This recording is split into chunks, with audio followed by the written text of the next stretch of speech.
नमस्कार। चलिए आज बात करते हैं भारत की समुद्री ताकत में हुए एक बहुत बड़े बदलाव की। एक ऐसी टेक्नोलॉजी की जिसे किसी भी देश की सुरक्षा की आप कह सकते हैं आखिरी गारंटी माना जाता है। और ये है भारत का नया साइलेंट गार्डियन आईएनएस अरिधमन। किसी भी देश की असली और आखिरी सुरक्षा क्या होती है? ये सवाल सुनने में जितना आसान लगता है उतना है नहीं। क्या ये जमीन पर खड़ी लाखों की सेना है, या आसमान में उड़ते लड़ाकू जहाज, या फिर कुछ ऐसा जो नजर भी नहीं आता पर चुपचाप गहरे पानी के नीचे से देश की हिफाजत करता है? और इसी सवाल का एक बहुत ही पावरफुल जवाब हमें मिला अप्रैल 2026 में, जब भारत ने अपनी सबसे नई nuclear powered submarine INS Aridhaman को नौसेना में शामिल किया। तो चलिए इस पूरे मामले तो ना एक एक करके समझते हैं। सबसे पहले देखेंगे कि ये नया समुद्री रक्षक आखिर है क्या। फिर न्यूक्लियर ट्रायड के कॉन्सेप्ट को समझेंगे। सेकंड स्ट्राइक गारंटी की बात करेंगे। भारत के अरिहंत क्लास प्रोग्राम पर नजर डालेंगे और जानेंगे कि भारत अब किस एलीट जियोपॉलिटिकल क्लब का हिस्सा बन गया है। और आखिर में आत्मनिर्भरता के इस बड़े माइलस्टोन का मतलब समझेंगे।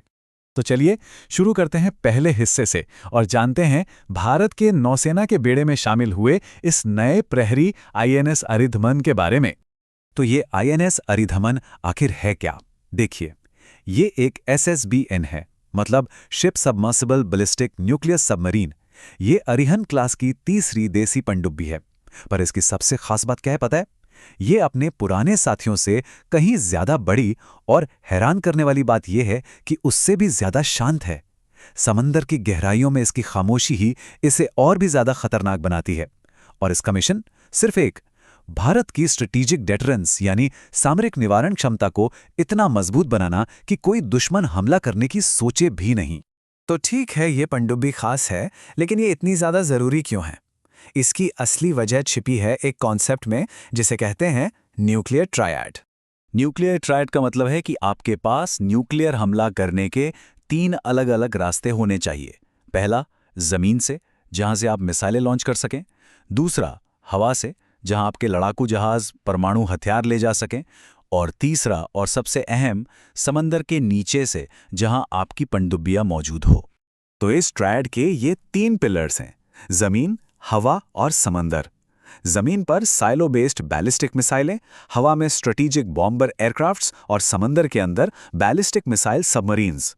और आईएनएस अरिधमन के आने से भारत का ये जो समंदर वाला पिलर है ना, वो अब समझ लीजिए कि फौलाद का बन गया है, पहले से कहीं ज्यादा मजबूत और भरोसेमंद। अब बात करते हैं उस चीज की जो इस पनडुब्बी को सबसे सबसे ज्यादा खतरनाक बनाती है, और वो है सेकंड स्ट्राइक गारंटी, मतलब जवाबी हमले की पक्की गारंटी।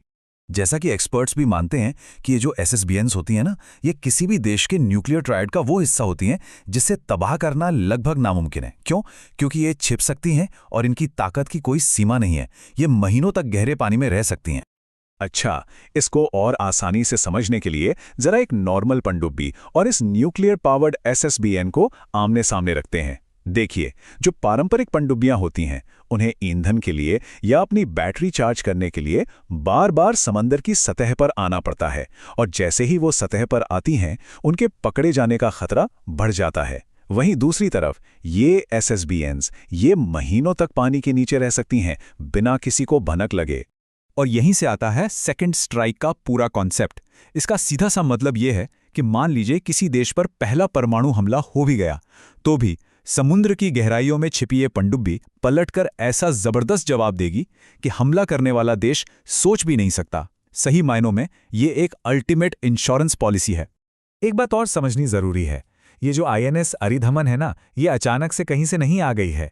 ये भारत के एक बहुत बड़े और लंबे समय से चल रहे स्ट्रैटेजिक प्रोग्राम का हिस्सा है, जिसे अरिहंत क्लास प्रोग्राम कहते हैं।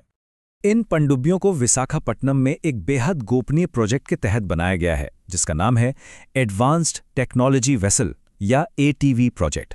और सबसे बड़ी बात, ये पूरी तरह से मेड इन इंडिया है।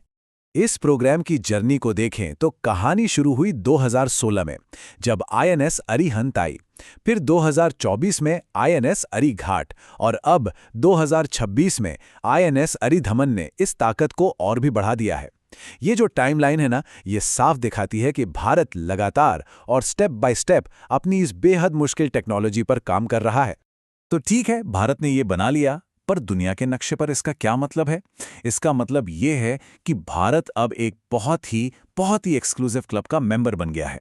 जरा इस नंबर को देखिए, 6, सिर्फ 6।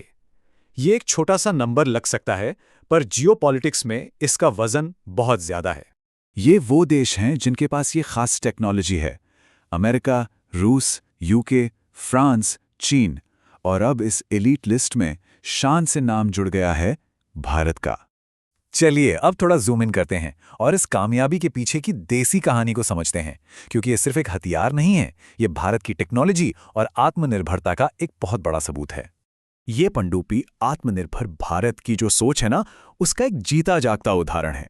इसका सीधा मकसद है कि हमें अपनी सुरक्षा के लिए दूसरे देशों पर निर्भर न रहना पड़े। ये मेक इंडिया की एक जबरदस्त कामयाबी है। तो हमने अपने दम पर क्या क्या कर दिखाया है? पहली बात, एक टॉप सीक्रेट एटीवी प्रोजेक्ट के तहत इसे बनाया। दूसरी बात, इसमें दुनिया की सबसे एडवांस्ड स्टेल्थ और न्यूक्लियर प्रोपल्शन टेक्नोलॉजी डाली। ये दिखाता है कि हमारा अपना शिप बिल्डिंग इकोसिस्टम कितना मैच्योर हो चुका है।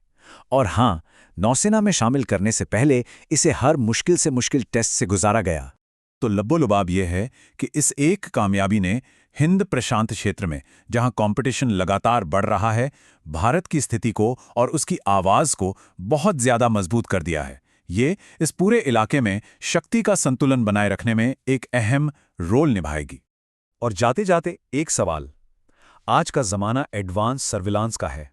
हर चीज पर नजर रखी जा रही है। ऐसे में समुंदर की गहराइयों में छिपे ये राज आखिर कब तक राज रह पाएंगे? ये वो सवाल है जो आने वाले वक्त में समुद्री जंग की पूरी रणनीति तय करेगा।